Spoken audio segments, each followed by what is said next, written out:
আসসালামু আলাইকুম।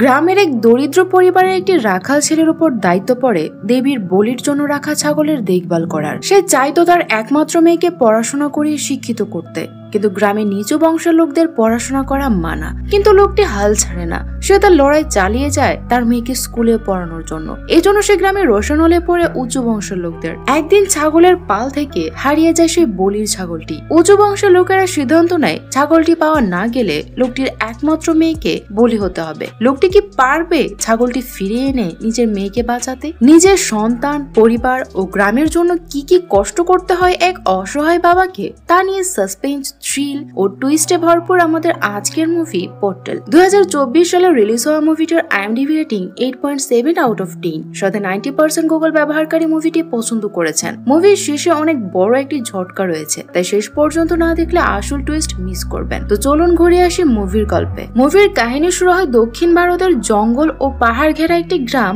বালামপুর থেকে। মুভির শুরুতে আমরা দেখি কিছু লোক এই লোকটিকে মারছে। কিছুক্ষণ পর এই লোকটি গাড়িতে করে এখানে আসে। লোকটির নাম রাজু প্যাটেল। রাজু সেই লোকটিকে বলে, সেই ছোটবেলা থেকে আমার সাথে দুশ্মনী শুরু করেছিস, এখনো তা শেষ করতে পারলি না। তোকে বহুবার নিষেধ করেছি আমার সাথে লাগতে আসিস না, কিন্তু তা তুই শুনিসনি। লোকটি তখন বড় বড় চোখ করে রাজুর দিকে তাকালে রাজু তাকে হাতে ইশারা করে চোখ নিচে নামাতে বলে, কারণ এই গ্রামে কেউ তার চোখে চোখ রেখে কথা বলে না। কিন্তু লোকটি রাজুর দিক থেকে চোখ না নামালে রাজু পাশের জুপ থেকে এক ধরনের বিষাক্ত ফুল এনে ফুলের আঠা ওই লোকটির চোখে ঢেলে দেয়। এতে ওই লোকটি প্রায় অন্ধ হয়ে যায়। এরপর রাজু লোকটিকে বলে, এখন তো তুই চোখেই দেখতে পাবি না, বলির ছাগল খুঁজবি কি করে? আমি জেনে বুঝে সেটি ঝর্ণার নিচে কালী মন্দিরের সামনে রেখে এসেছি। যদি নিজের মেয়েকে বাঁচাতে চাস তবে সেটি সেখান থেকে এনে দেখা, আর যদি কালকের মধ্যে সেটি আনতে না পারিস তবে ওই ছাগলের পরিবর্তে তোর মেয়েকে বলি দেব। এই কথা বলে রাজু চলে যায়। এরপর রাজু লোকেরা লোকটিকে আবারও মারতে থাকে। লোকটি তখন তাদেরকে মেরে সেখান থেকে চলে যায় ছাগলটি উদ্ধার করে আনতে। তখন আমরা জানতে পারি লোকটির নাম গঙ্গাধর। গ্রামের লোকেরা তাকে গঙ্গা বলে ডাকে। গঙ্গা পাগলের মতো ছুটতে থাকে ঝর্ণার দিকে। এখান থেকে সিন ফ্ল্যাশব্যাকে 24 বছর আগে নিয়ে যাওয়া হয়। গ্রামের একজন গরিব কৃষক মোগারামের স্ত্রী যমজ সন্তান জন্ম দিতে গিয়ে মারা যায়। মোগারাম তার যমজ দুই সন্তানের নাম রাখে বড় গঙ্গাধর ও ছোট গঙ্গাধর। সে মা মরা দুই সন্তানকে একাই বড় করা শুরু করে। মাঠে ছাগল চড়াতে যাওয়ার সময় সে তার দুই সন্তানকে সাথে নিয়ে যেত, আবার সন্ধ্যায় বাড়ি ফিরিয়ে আনতো। এইভাবে কেটে যায় 10 বছর। এই গ্রামের উত্তর দিকে গঙ্গা মাতা ঝর্ণা ও দক্ষিণে ঘন জঙ্গল। এই গ্রামে 4-5 বছর পর পর একবার বৃষ্টি হয়। গ্রামের লোকদের বিশ্বাস বালামাতা নামের দেবীর কৃপায় এখনো এই গ্রাম টিকে আছে। বালা দেবীকে সন্তুষ্ট করতে 12 বছর লালন পালন করে একটি ছাগলকে বলি দিতে হয় এই গ্রামে। হঠাৎ করে কোনো এক অজানা রোগে গ্রামের অনেক মানুষ মারা যাচ্ছিল। গ্রামবাসীরা মনে করত বালা দেবী হয়তো তাদের উপর নারাজ হয়েছে। এই গ্রামে একটি কুয়ো ছিল। গ্রামবাসীরা পান ও গোসলের জন্য এই কুয়োর পানি ব্যবহার করত। একদিন মোগারাম তার দুই ছেলেকে নিয়ে ছাগল চড়াতে চড়াতে ওই কুয়োর পাশে আসে। মোগারামের ছেলেরা তখন কুয়োয় গোসল করার বায়না ধরে। মোগারাম তাদের কোমরে নারকেল বেঁধে দেয় যাতে তারা পানিতে ডুবে না যায়। ওই কুয়োর পাশে একটি সাইনবোর্ডে কিছু লেখা ছিল। বড় গঙ্গাধর মোগারামকে জিজ্ঞেস করে, বাবা ওই বোর্ডে কি লেখা আছে? মোগারাম বলে, বাবা আমি যদি পড়তে জানতাম তবে কি এই ছাগল চড়াতাম? অর্থাৎ মোগারাম পড়তে লিখতে জানতো না। শুধু মোগারামই নয়, এই গ্রামের কেউই পড়াশোনা জানতো না। যাই হোক, বড় ছোট গঙ্গাধর কোমরে নারকেল বেঁধে কুয়োয় নেমে যায়। কিছুক্ষণ পর মোগারাম বড় গঙ্গাধরকে ডেকে উপরে নিয়ে যায়, কারণ তাদের একটি ছাগল বাচ্চা প্রসব করেছে। কিছুক্ষণ পর বড় গঙ্গাধর সদ্য প্রসব হওয়া ছাগলের বাচ্চাটি কোলে করে কুয়োর পাশে এসে দেখে ছোট গঙ্গাধর মরে পানিতে ভেসে আছে। বড় গঙ্গাধর পানি থেকে উঠে আসার পর ছোট গঙ্গাধর একটি রশির সাথে পা আটকে পানিতেই মারা যায়। বড় গঙ্গাধর এই দৃশ্য দেখে চিৎকার করে তার বাবাকে কুয়োর কাছে নিয়ে আসে। মোগারাম পানিতে নেমে ছোট গঙ্গাধরের মরদেহ কোলে করে বাড়িতে নিয়ে আসে। তখন আমরা দেখি কুয়োর পাশের বোর্ডে লেখা ছিল কুয়োতে নামা নিষেধ, এতে প্রাণের ভয় আছে। কিন্তু তারা পড়তে না জানায় জানতোই না যে এখানে কি লেখা আছে। ওই দিন গ্রামের লোকেরা মোগারামের বাড়িতে এসে বালা দেবীর বলির জন্য বাছাই করা ছাগলের দায়িত্ব মোগারামকে দিতে চায়। মোগারাম বলে, আজ আমার ছেলে মারা গেছে, তার শেষকৃত্য এখনো করতে পারিনি, এখন আমি এই দায়িত্ব নিতে পারবো না। কিন্তু গ্রামের লোকেরা বলে, তোমার আরেক ছেলে তো আছে, সে তার ভাইয়ের শেষকৃত্য করবে। এই মুহূর্তে গ্রামের লোকদের জীবন বাঁচানো বেশি প্রয়োজন। হয়তো তোমার ছেলের মৃত্যু দেবীর অভিশাপে দেরি হয়েছে, তাই বলি ছাগলের দায়িত্ব তোমাকেই নিতে হবে। তাছাড়া গ্রামে একমাত্র তুমিই ছাগল ভালোভাবে দেখাশোনা করতে পারো। বাধ্য হয়ে মোগারামকে নিজের ছেলের মরদেহ রেখে বলির ছাগলটি নিয়ে মন্দিরে চলে যেতে হয়। বড় গঙ্গাধর তখন তার ভাইয়ের শেষকৃত্য সম্পন্ন করে। রাতে মোগারাম গঙ্গাধরকে ডেকে বলে, গঙ্গা, তুই নিশ্চয়ই ভাবছিস আমি তোর ভাইয়ের মৃতদেহ ফেলে কেন ছাগলটি নিয়ে চলে গিয়েছিলাম, তাই না? কিছু বছর আগে এই গ্রামে একটি মহামারী ছড়িয়ে পড়ে।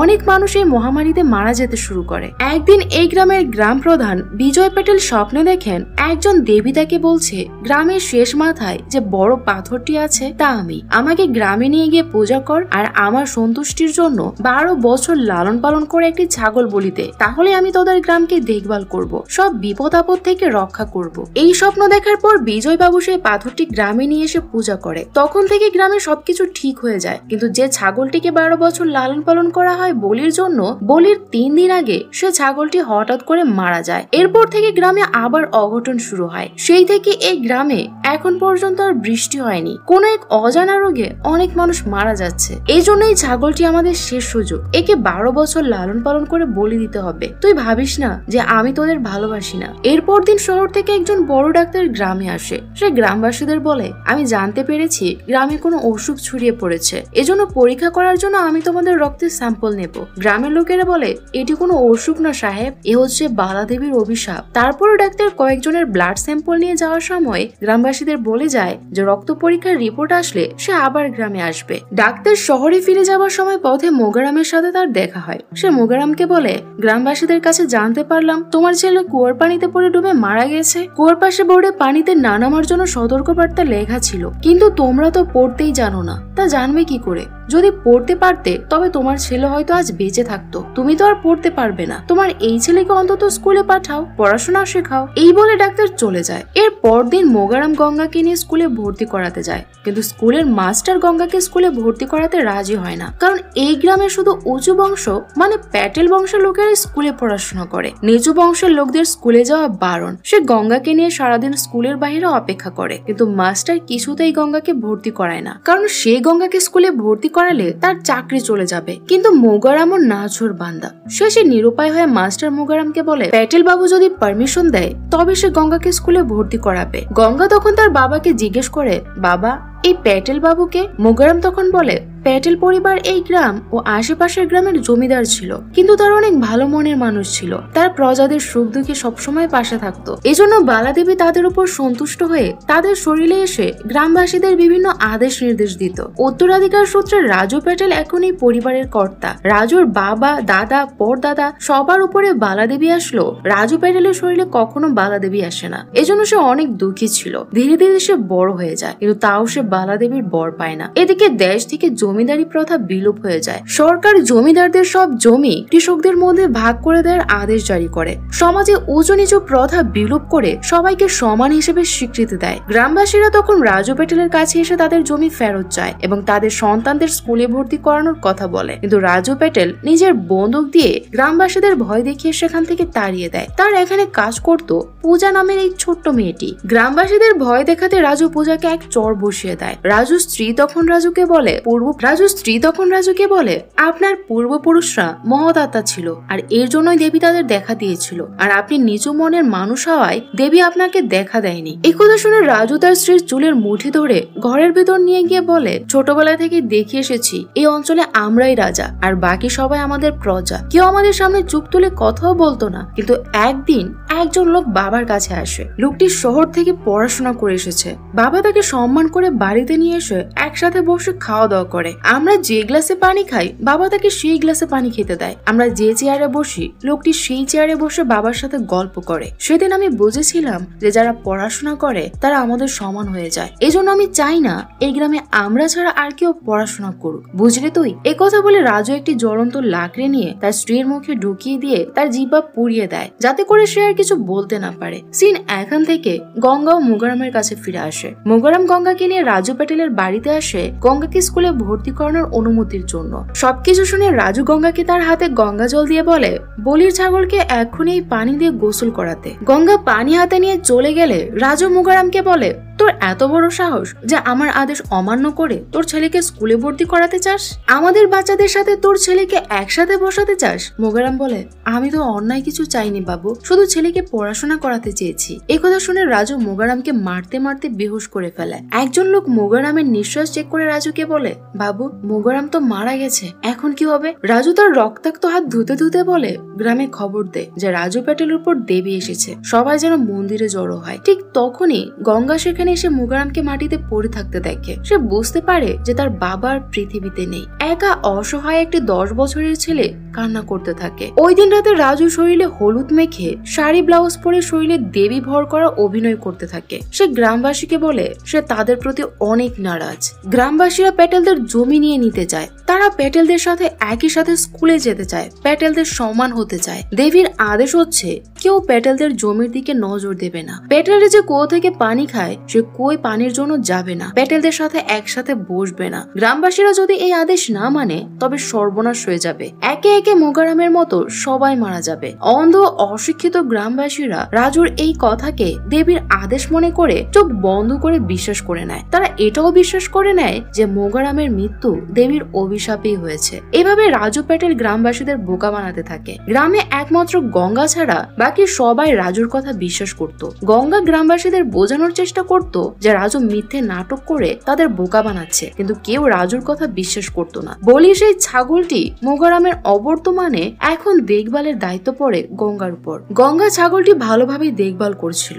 একদিন গ্রামের শহরে এসে ডাক্তার আবার আসে গ্রামবাসীদের জন্য কিছু ওষুধ নিয়ে, কিন্তু রাজু ও তার লোকেরা ডাক্তারের কাছ থেকে ওষুধ নিয়ে সেগুলো নষ্ট করে ফেলে। নিরুপায় হয়ে ডাক্তার গ্রামবাসীদের কাছে গিয়ে বলে শুনো তোমরা, তোমাদের কলেরা হয়েছে, এই জন্যই গ্রামে এত মানুষ মারা যাচ্ছে। সে সবাইকে কিছু লিফলেট দিয়ে বলে এই কাগজে কলেরা থেকে বাঁচার উপায় লেখা আছে, তোমরা এসব মেনে চললে কলেরার হাত থেকে বাঁচতে পারবে। কিন্তু গ্রামের লোকেরা তো পড়তেই জানে না, তাহলে কি মূল্য আছে এই কাগজের? তারা কেউ ঝালমুড়ির ঠোঙা, কেউ বাচ্চাদের পরিষ্কার করার কাপড়, কিংবা কেউ চুলার জ্বালানি হিসাবে কাগজগুলো ব্যবহার করতে থাকে। একদিন পথে গঙ্গার সাথে রাজুর দেখা হয়। রাজু গঙ্গাকে বলে শুনেছি তুই আমার ব্যাপারে লোকদের নানা কথা বলে বেড়াচ্ছিস। গঙ্গাদার চোখে চোখ রেখে বলে আমি যতদিন বেঁচে আছি ততদিন বলে যাব যে তুই একটা ভণ্ড প্রতারক। এই কথা শুনে রাজু তাকে অনেক মারে, কিন্তু গ্রামের লোকেরা কেউ গঙ্গাকে সাহায্য করে না। রাজু গঙ্গাকে মেরে রক্তাক্ত করে ফেলে গেলে এই মেয়েটি গঙ্গাকে এভাবে পড়ে থাকতে দেখে তার রুমাল দিয়ে কপাল বেঁধে দেয়। এরপর আবার মেয়েটি তার ভাইয়ের সাথে সাইকেলে করে চলে যায়। প্রথম দেখাতেই মেয়েটিকে গঙ্গার ভালো লাগে। সে সারাক্ষণ মেয়েটিকে নিয়ে ভাবতে থাকে। পরদিন গঙ্গা আবার মেয়েটির সাথে দেখা করে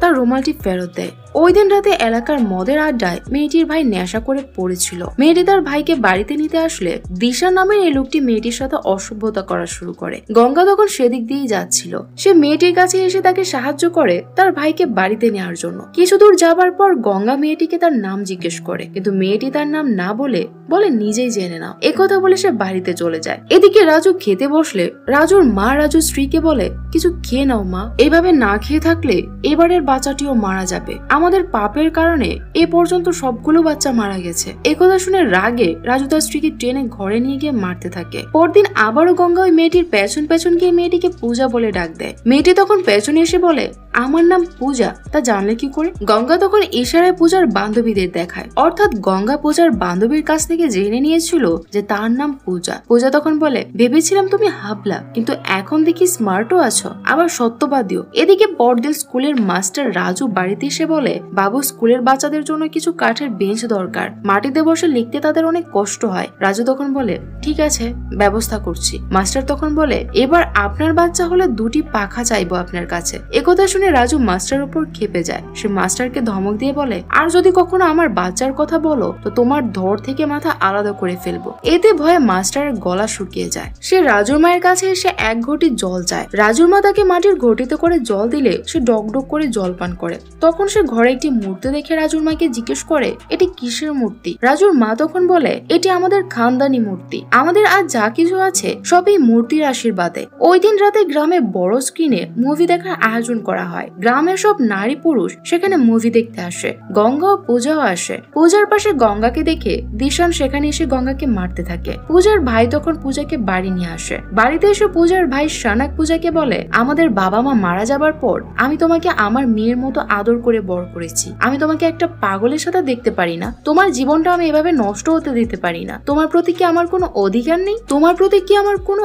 অধিকার নেই? পূজা তখন শানাকে জড়িয়ে ধরে কান্না করে বলে, তুমি কষ্ট পেও না ভাই, তুমি যা বলবে আমি তাই করব। এর পরদিন সকালে পূজা গঙ্গার সাথে দেখা করে তাকে বলে দেয় যে তার ভাই গঙ্গাকে পছন্দ করে না, সে তার ভাইয়ের মনে কষ্ট দিয়ে কিছু করতে পারবে না। গঙ্গা বলে, কিন্তু পূজা আমি তোমাকে অনেক ভালোবাসি, তোমার জন্য সবকিছু করতে পারি। পূজা তখন বলে, তাহলে এই কুয়ায় ঝাঁপ দিয়ে দেখাও তো। গঙ্গা ঝাঁপ দিতে গিয়েও দিতে পারে না, কারণ পানিতে তার অনেক ভয় করে। ছোটবেলায় এই পানিতে ডুবেই তার ভাই মারা গিয়েছিল। পূজা তখন আর কিছু না বলে সেখান থেকে চলে যায়। ওই দিন রাজু গ্রামের কিছু লোককে একটা গল্প শোনায়। এক বনে কিছু সারস পাখি ছিল।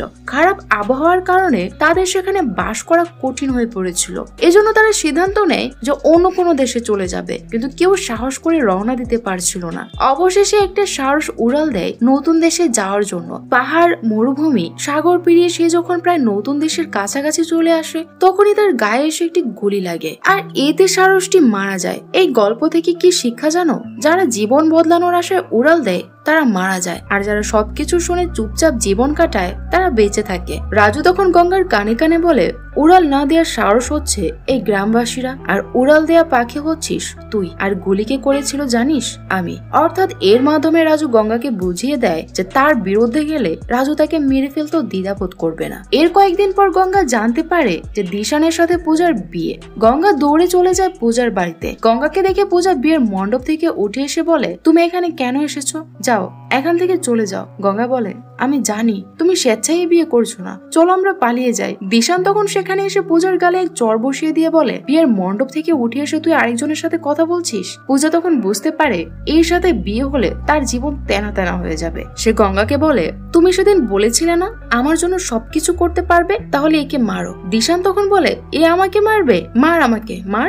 গঙ্গা তখন হাতে একটি লোহার চুরি নিয়ে দিশানের ঠিক কপালে মারে, আর দিশান সাথে সাথে মাটিতে লুটিয়ে পড়ে। এরপর গঙ্গা পূজাকে নিয়ে পালিয়ে যায়। বালাদেবীর মন্দিরে এসে সে পূজাকে মঙ্গলসূত্র ও সিঁদুর পরিয়ে বিয়ে করে নেয়। এর কিছুদিন পর পূজার ভাইও তাদের বিয়ে মেনে নেয়। তাদের বিয়ের 1 বছর পর ঘর আলো করে আসে মেয়ে সরস্বতী। ঠিক একই দিনে রাজুরও একটি ছেলে সন্তান হয়। দেখতে দেখতে সরস্বতীর 7 বছর হয়ে যায়। একদিন গঙ্গা সরস্বতীকে নিয়ে ছাগল চড়াতে যায় মাঠে। সরস্বতী বলির ছাগলটিকে দেখে জিজ্ঞেস করে, বাবা, এই ছাগলটির কপালে সিঁদুর দেয়া কেন? গঙ্গা বলে, এটি বালাদেবীর বলির ছাগল। গ্রামবাসীরা বিশ্বাস করে যে এর কাছে মানত করলে মানুষের মনস্কামনা পূর্ণ হয়। সরস্বতী তখন বলে, তুমি এর কাছে কি মানত করেছো বাবা? গঙ্গা বলে, আমি কামনা করেছি তুমি যেন পড়াশোনা শিখতে পারো। তুমি পড়াশোনা করবে তো মা?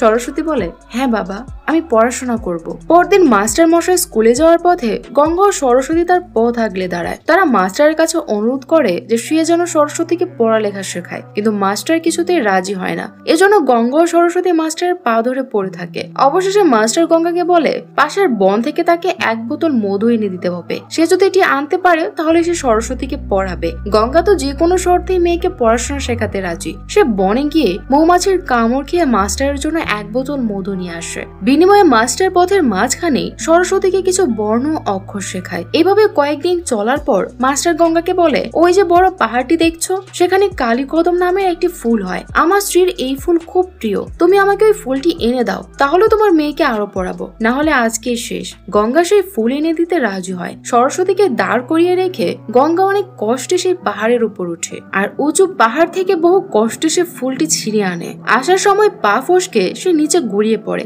এতে তার সারা গায়ে কাটা ফুটে যায়, কিন্তু তারপরও গঙ্গা খুশি, কারণ সে তার মেয়েকে পড়াতে পারবে। কিন্তু এভাবে চলতে চলতে মাস্টারের চাহিদাও বাড়তে থাকে। সে গঙ্গাকে দিয়ে তার নানান চাহিদা পূরণ করতে থাকে। একদিন মাস্টার গঙ্গাকে বলে, প্যাটেলের বাড়িতে একটি বহুমূল্য গণেশ মূর্তি আছে, তুমি সেটি চুরি করে আমাকে দাও, না হলে আমি আর তোমার মেয়েকে পড়াতে পারবো না। বাধ্য হয়ে গঙ্গা রাতে প্যাটেলের বাড়িতে চুরি করতে যায়, কিন্তু গণেশ মূর্তি নিয়ে ঘর থেকে বেরিয়ে এসে গঙ্গা দেখে যে রাজু তার লোকদের নিয়ে দাঁড়িয়ে আছে। রাজু গঙ্গাকে বলে, আমি জানি তুই নিজের ইচ্ছায় আমার ঘরে গণেশ মূর্তি চুরি করতে আসিসনি, তোকে অন্য কেউ পাঠিয়েছে। সে কে? কিন্তু গঙ্গা কিছু না বলে চুপ করে দাঁড়িয়ে থাকে। রাজু তখন তার পালিত 2টি কুকুর গঙ্গার উপর ছেড়ে দেয়। কুকুরেরা গঙ্গাকে কামড়ে রক্তাক্ত করে ফেলে। কিন্তু তাও গঙ্গা মুখ খোলে না। শেষে রাজু গঙ্গাকে বলে ঠিক আছে আমি খুঁজে নেব। এই বলে সে গঙ্গাকে ছেড়ে দেয় আর নিজের লোকদের বলে যে গঙ্গার উপর নজর রাখতে। পরদিন রাজু লোকেরা গঙ্গাকে মাস্টারের সাথে কথা বলতে দেখে রাজুকে খবর দেয়। রাজু তার লোকদের নিয়ে গঙ্গাকে ফাঁসানোর জন্য একটি প্ল্যান করে। সে সরাসরি গঙ্গাকে মারতে পারছিল না, কারণ গঙ্গা তার হাতে মরলে গ্রামে তার প্রতিপত্তি ও সম্মান কমে যাবে, গ্রামের লোকেরা বিদ্রোহ করতে পারে তার বিরুদ্ধে। তাই এই প্ল্যানের মাধ্যমে সে এমন কিছু করে যাতে সাপও মরে আর লাঠিও না ভাঙে। পরদিন গঙ্গা যখন ছাগল চড়াতে মাঠে যায়, কেউ সুযোগ বুঝে ছাগলের পাল থেকে দেবীর বলির জন্য রাখা ছাগলটি চুরি করে নিয়ে যায়। ছাগলটি পালের মধ্যে না পেয়ে গঙ্গা জঙ্গলে অনেক খোঁজাখুঁজি করেও ছাগলটি কোথাও খুঁজে পায় না। গ্রামে একথা জানাজানি হলে গ্রামের লোকেরা গঙ্গাকে মারতে আসে। রাজু তখন সেখানে এসে বলে বলির আর মাত্র 1 মাস বাকি। ছাগল হারানোর শাস্তি হিসেবে গঙ্গা তার পরিবার নিয়ে গ্রাম ছেড়ে বাহিরে চলে যাবে আর গঙ্গা একাই ছাগলটি খুঁজে নিয়ে আসবে। গ্রামের কেউ গঙ্গাকে সাহায্য করবে না, আর এটাই বালা দেবীর আদেশ।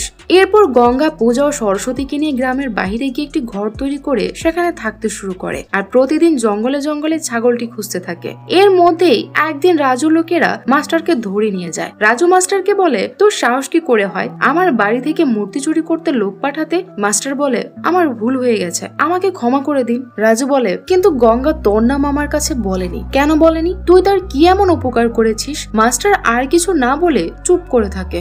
গঙ্গা কুকুর দ্বারা ক্ষতবিক্ষত হওয়ার পরও তার নাম বলেনি। এটি জানার পর মাস্টার একেবারে স্তব্ধ হয়ে যায়। তার বিবেকের দংশনে সে জ্বলতে থাকে। সে গঙ্গার বাড়িতে গিয়ে গঙ্গাকে বলে ওরা তোকে কুকুর দিয়ে অত্যাচার করেছে, তবুও তুই আমার নাম তাদেরকে কেন বলিসনি? গঙ্গা বলে এই শিক্ষার জন্য আমার ভাই ও বাবাকে হারিয়েছি। আমি সেদিনে বুঝেছিলাম যে শিক্ষাই জীবন, শিক্ষাই ভগবান। আর আপনি তো আমার মেয়েকে লেখাপড়া শেখাচ্ছেন, আমার কাছে আপনি ভগবানের চেয়েও বড়। তাদের কাছে আপনার নাম কিভাবে বলতাম মাস্টার মশাই? একথা শুনে মাস্টার গঙ্গার সামনে গিয়ে বলে এতদিন ভাবতাম তুই নিচু জাতের আর আমরা উঁচু জাতের, কিন্তু বিশ্বাস কর তুই সত্যিকারের বড় মহান আর আমরাই ছোট লোক। হ্যাঁ আমি তোর মেয়েকে পড়াবো, শুধু তোর মেয়েই না গ্রামের সব বাচ্চাদের আমি পড়াবো। এর আগে তুই শুধু হারানো ছাগলটি খুঁজে এনে প্যাটেলকে দেখিয়ে দে। গঙ্গা বলে আমি সব করব মাস্টার মশাই, যদি এতে আপনি গ্রামের বাচ্চাদের পড়ান আমি যে কোনো ভাবে হোক ছাগলটি খুঁজে বের করব। গ্রামবাসীরা গঙ্গার বাড়িতে এসে নানা পরামর্শ দেয় ছাগল খুঁজে পাবার। কেউ বলে পাশের গ্রামের শিব মন্দিরে গিয়ে 100 চাবুকে আঘাত নিলে ছাগল খুঁজে পাওয়া যাবে। কেউ আবার বলে জিহ্বায় ত্রিশূল এফুর করে বিধালে ছাগল পাওয়া যাবে। কেউ বলে মাথায় 100 নারিকেল ভেঙে পূজা করলে ছাগল পাওয়া যাবে। আবার কেউ বলে জ্বলন্ত কয়লার উপর দিয়ে হাঁটলে তার কাজ হবে। গঙ্গা সবকিছুই করে, কিন্তু সে ছাগলটি আর খুঁজে পায় না। একদিন রাতে রাজু তার শৈলে দেবীর ভর করেছে এমন অভিনয় করে গ্রামের লোকদের বলে ছাগল উত্তরের ঝর্ণার নিচে জঙ্গলের ভেতরে যে কালী মন্দির আছে সেখানে আছে। যে ছাগল হারিয়েছে তাকে বলো সেখানে গিয়ে ছাগলটি নিয়ে আসতে। এটি শুনে গ্রামবাসীরা বলে ওই ঝর্ণার নিচে যাওয়া তো অসম্ভব, সেখানে যারা গিয়েছে তারা কেউ আর ফিরে আসেনি। রাজু বলে এটাই একমাত্র রাস্তা, যদি ঠিক সময়ে ছাগল নিয়ে এসে বলি দিতে না পারিস তবে গ্রাম শ্মশান হয়ে যাবে। গ্রামবাসীরা গঙ্গাকে এটি জানালে গঙ্গা সেখানে যেতে রাজি হয়, কিন্তু পূজা কিছুতেই সেখানে যেতে দিতে রাজি হয় না। ওই দিন রাতে গঙ্গা যখন ঘুমিয়েছিল, পূজা সরস্বতীকে সাথে নিয়ে বালাদেবীর মন্দিরে গিয়ে পুজো করে কাপড়ে পেয়েছে একটি ছোট ত্রিশূল গাছের সাথে বেঁধে দেয়। এরপর তারা রাজু প্যাটেলের বাড়িতে যায়। রাজু ঘর থেকে বেরিয়ে আসলে পূজা রাজুকে বলে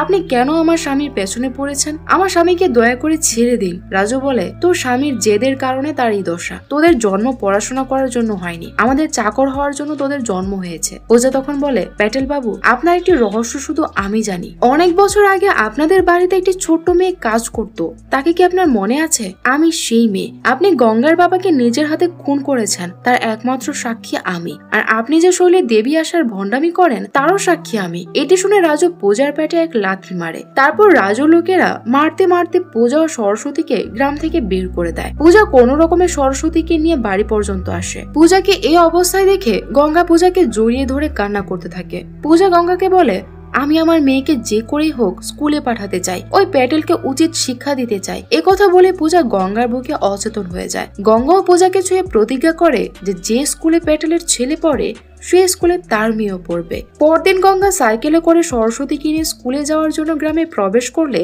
গ্রামের লোকেরা লাঠি সোঁটা ঝাড়ু কোলা নিয়ে গঙ্গাকে ধাওয়া করে, কারণ সে দেবীর আদেশ অমান্য করে নিজের মেয়েকে স্কুলে নিয়ে যাচ্ছে। তারা গঙ্গাকে যে যেভাবে পারে মারতে থাকে। এক পর্যায়ে একটি পাথর এসে লাগে সরস্বতীর মাথায়। এতে সরস্বতীর মাথা ফেটে রক্ত ঝরতে থাকে। গঙ্গা কোন রকমে সরস্বতীকে বাড়িতে নিয়ে আসে। পূজা সরস্বতীর মাথায় পট্টি বেঁধে দেয়। কিছুক্ষণ পরে গ্রামের গঙ্গার কয়েকজন শুভাকাঙ্ক্ষী একটি কাগজে করে সরস্বতীর জন্য ওষুধ নিয়ে আসে। তারা গঙ্গাকে বলে, ছাগল না খুঁজে তুমি মেয়েকে পড়ানোর জন্য জিদ কেন ধরছো? তোমার বোকামির জন্য আজ পূজার কিছু হয়ে গেলে তখন কি হতো? সরস্বতী তখন ওষুধের কাগজটা নিয়ে পড়তে থাকে। এটি ছিল সেই কাগজ যা শহরের ডাক্তার গ্রামবাসীদের দিয়েছিল কলেরা থেকে বেঁচে থাকার জন্য। কিন্তু পড়াশোনা না জানায় গ্রামের কেউ আজ পর্যন্ত জানতে পারেনি এই কাগজে কি লেখা আছে। সরস্বতী পড়ছিল, কাগজে লেখা আছে, কলেরা থেকে বাঁচতে খাবার আগে হাত ধুতে হবে, বাসি খাবার খাওয়া যাবে না, খাবার সবসময় ঢেকে রাখতে হবে, খাওয়া ছাড়া অন্য কাজে কুয়োর পানি ব্যবহার করা যাবে না, ইত্যাদি। গঙ্গা তখন সেখানে থাকা সবাইকে বলে, সরস্বতী এই কাগজ পড়ার আগে তোমরা কি জানতে এই কাগজে কি লেখা ছিল? এখন তোমরাই বলো, মেয়েকে পড়াশোনা শেখানোটা বোকামি না অন্য কিছু? গ্রামের লোকেরা তখন বুঝতে পারে যে গঙ্গা আসলে সত্যি কথা বলছে। এদিকে মাস্টারও গোপনে গ্রামবাসীদের শিক্ষার গুরুত্ব সম্পর্কে বোঝাতে থাকে। সিন এখান থেকে প্রেজেন্টে ফিরে আসে, জঙ্গলে গঙ্গার কাছে, যেখানে গঙ্গা ঝর্ণার দিকে ছুটছিল। তার চোখে বিষাক্ত আঠা দিয়ে দেয় সে ঠিক মতো চোখে দেখতে পারছিল না। একসময় সে জানোয়ার ধরার ফাঁদে পা আটকে গাছের সাথে ঝুলে যায়। অনেক কষ্টে সেখান থেকে সে ঝর্ণার কাছে আসে। তাকে এই ঝর্ণার নিচে যেতে হবে, কিন্তু সে পানিকে ভয় পায়। সিন আবার ফ্ল্যাশব্যাকে কিছুদিন আগে চলে যায়। রাজু গ্রামে ঘোষণা করে দেয় যে কালকের মধ্যে বলির ছাগল পাওয়া না গেলে নরবলি দিতে হবে। এটি বালাদেবীর আদেশ। এদিকে গ্রামের মানুষ দুই ভাগে ভাগ হয়ে যায়। যারা বুঝতে পেরেছে যে শিক্ষা আসলেই প্রয়োজন, রাজু তাদেরকে অন্যায়ভাবে শিক্ষা থেকে দূরে রেখেছে, তারা এক দল, আর রাজুকে অন্ধভাবে যারা বিশ্বাস করে তারা আরেক দল। নরবলির কথা শুনে গ্রামে দুই দলের মধ্যে ঝগড়া মারামারি শুরু হয়ে যায়। গঙ্গা তাদের থামানোর চেষ্টা করে, কিন্তু রাজুর পক্ষের লোক বেশি থাকায় তারা গঙ্গাকে মেরে গাছের সাথে বেঁধে রাখে। পূজার ভাই সানাকা তখন গঙ্গাকে সেখান থেকে ছাড়িয়ে নিয়ে যায়। পূজা আগুনের মশাল হাতে রাজুর লোকদের সামনে দাঁড়িয়ে বলে যে সামনে আসবে তাকে আগুনে মরতে হবে। ভয়ে কেউ আর সামনে আসে না। সানাকা ও গঙ্গা দৌড়াতে দৌড়াতে জঙ্গলের পাশে আসলে দেখতে পায় রাজুর লোকেরা সেখানে দাঁড়িয়ে আছে। অর্থাৎ সানাকা গঙ্গাকে রাজুর হাতে তুলে দেওয়ার জন্যই সেখান থেকে নিয়ে এসেছে। তখন আমরা জানতে পারি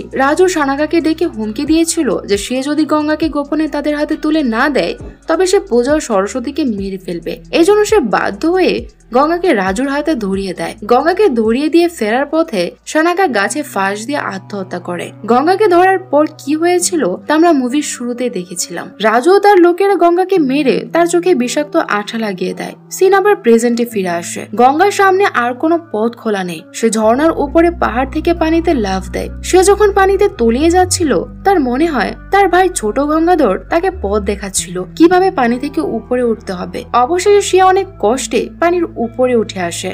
সে জঙ্গলের পাশে কালী মন্দিরে গিয়ে অনেক ছাগল দেখতে পায়, কিন্তু তার ছাগলটি দেখতে পায় না, কারণ সে তো চোখে পরিষ্কার দেখতে পাচ্ছিল না। এদিকে গ্রামে রাজু সবাইকে মন্দিরে আসতে বলে নিজে বালা দেবী তার শরীরে ভর করেছে এমন ভাব নিয়ে মন্দিরে আসে। সে সবার সামনে বলে যে যেহেতু গঙ্গা ছাগল হারিয়েছে তাই নরবলি হিসাবে গঙ্গার মেয়ে সরস্বতীকে বলি হতে হবে। এদিকে জঙ্গলে গঙ্গার মনে পড়ে যে সরস্বতী শেষবার তার ছাগলের পায়ে একটি লাল কাপড় বেঁধে দিয়েছিল। ছাগলের পায়ে সে লাল কাপড় খুঁজতে থাকে। অবশেষে সে সেই ছাগলটি খুঁজে পায় এই লাল কাপড়ের নিশানা দেখে। সে ছাগলটি নিয়ে গ্রামের দিকে আসতে থাকে। বলি শর্ত হিসেবে প্রথমে রাজু চাবুক দিয়ে তার শরীরে আঘাত করবে। রাজু প্রথমবার চাবুক দিয়ে তার শরীরে আঘাত করে বুঝতে পারে যে কেউ চাবুকে ধারালো কাঁচের টুকরো ঢুকিয়ে দিয়েছিল। এতে তার শরীর ক্ষত বিক্ষত হয়ে পিঠ থেকে রক্ত ঝরতে থাকে। দ্বিতীয়বার আঘাত করলেও তার পিঠ ক্ষত বিক্ষত হয়। গ্রামের একজন লোক তখন দৌড়ে গিয়ে রাজুর চোখে মুখে শুকনো মরিচের গুঁড়ো ছিটিয়ে দেয়। হঠাৎ পুজোর বেদি থেকে রাজুর হাতে আগুন ধরে যায়। সে মন্দিরে থাকা পানির পাত্র নিজের শরীরে ঢেলে আগুন নেভায়। তখন সে বুঝতে পারে যে গ্রামবাসীরা তার ভণ্ডামি ধরে ফেলেছে। এখান থেকে ফ্ল্যাশব্যাকে আবার গত রাতের সিন দেখানো হয়। গঙ্গাকে সানাকে নিয়ে যাবার পর পূজা গ্রামবাসীকে সত্যিটা বলে দেয় যে রাজু দিনের পর দিন কিভাবে তাদের সাথে অভিনয় করে তাদের ঠকাচ্ছে। গ্রামবাসীরা তখন কাউকে চাদর মুড়ি দিয়ে মন্দিরের দিকে যেতে দেখে। লুকিয়ে তারা লোকটির পিছু পিছু মন্দির পর্যন্ত এসে দেখতে পায় যে আর কেউ নয় বরং রাজু। সে বালাদেবীকে উদ্দেশ্য করে বলে, তুমি আমার পূর্বপুরুষদের উপর নাকি ভর করেছিলে, কিন্তু আমার উপর ভর করনি, তাই আমি বোকা গ্রামবাসীদের বোকা বানাতে তোমাকে ব্যবহার করেছি। কিন্তু তাও তুমি আমাকে আটকাওনি, কারণ তুমি বলে কিছুই নেই, তুমি একটা পাথর ছাড়া আর কিছুই নও। আমি তোমাকে ছোটবেলা থেকেই বিশ্বাস করি না। এ কথা বলে রাজু চলে যায়। গ্রামবাসীরা তখন রাজুর এই আসল রূপ দেখে প্রতিশোধ নেওয়ার সিদ্ধান্ত নেয়। এজন্যই তারা চাবুকের ভেতর ধারালো কাঁচা টুকরো ঢুকিয়ে দেয় আর একজন সিঁদুরের পরিবর্তে মরিচের গুঁড়া ছিটিয়ে দেয় রাজুর চোখে মুখে। যাই হোক, সিন প্রেজেন্টে ফিরে আসে। গঙ্গা ছাগলটি নিয়ে গ্রামে ঢুকলে রাজুর কিছু লোক ছাগলটির ধর থেকে মাথা আলাদা করে ফেলে, যাতে গঙ্গা ছাগলটি নিয়ে মন্দিরে পৌঁছাতে না পারে। এদিকে রাজু সরস্বতীকে টেনে মন্দিরের বেদিতে নিয়ে গিয়ে যেই বলে দিতে যাবে, তখনই কয়েকদিন আগে গাছের ডালে পূজার বেঁধে যাওয়া ত্রিশূল এসে বিঁধে রাজুর গলায়। বিষ মাখানো ত্রিশূলের মাথা বিদ্ধ হলে রাজু মাটিতে লুটিয়ে পড়ে। সাথে সাথে শুরু হয় ঝুম বৃষ্টি। গত 12 বছর এখানে কোনো বৃষ্টি হয়নি। রাজুর মতো অসুর বধের পর অবশেষে গ্রামে শান্তি নামে। গ্রামবাসীও বুঝতে পারে এতে বালা দেবী তাদের উপর সন্তুষ্ট হয়েছে। মুভির শেষ সিনে দেখা যায় গ্রামের সব ছেলে মেয়ে স্কুলে যাচ্ছে পড়াশোনার জন্য। উঁচু শ্রেণী নিচু শ্রেণী সবাই একসাথে বসে লেখাপড়া করছে। আর রাজু মারা যায়নি। বিষ খেয়ে তার পুরো শরীর অবশ হয়ে গিয়েছে। সে মুখে কথাও বলতে পারছে না। তাকে স্কুলের এক পাশে শুয়ে রাখা হয়েছে, যাতে সে মৃত্যুর আগে পর্যন্ত এই দৃশ্য দেখে জ্বলে পড়ে শেষ হয়ে যায়। আর এই মুভির গল্পটি এখানেই শেষ হয়। তো মুভির কাহিনী আপনাদের কাছে কেমন লেগেছে তা কমেন্টে জানাতে ভুলবেন না। সবাই ভালো থাকবেন, সুস্থ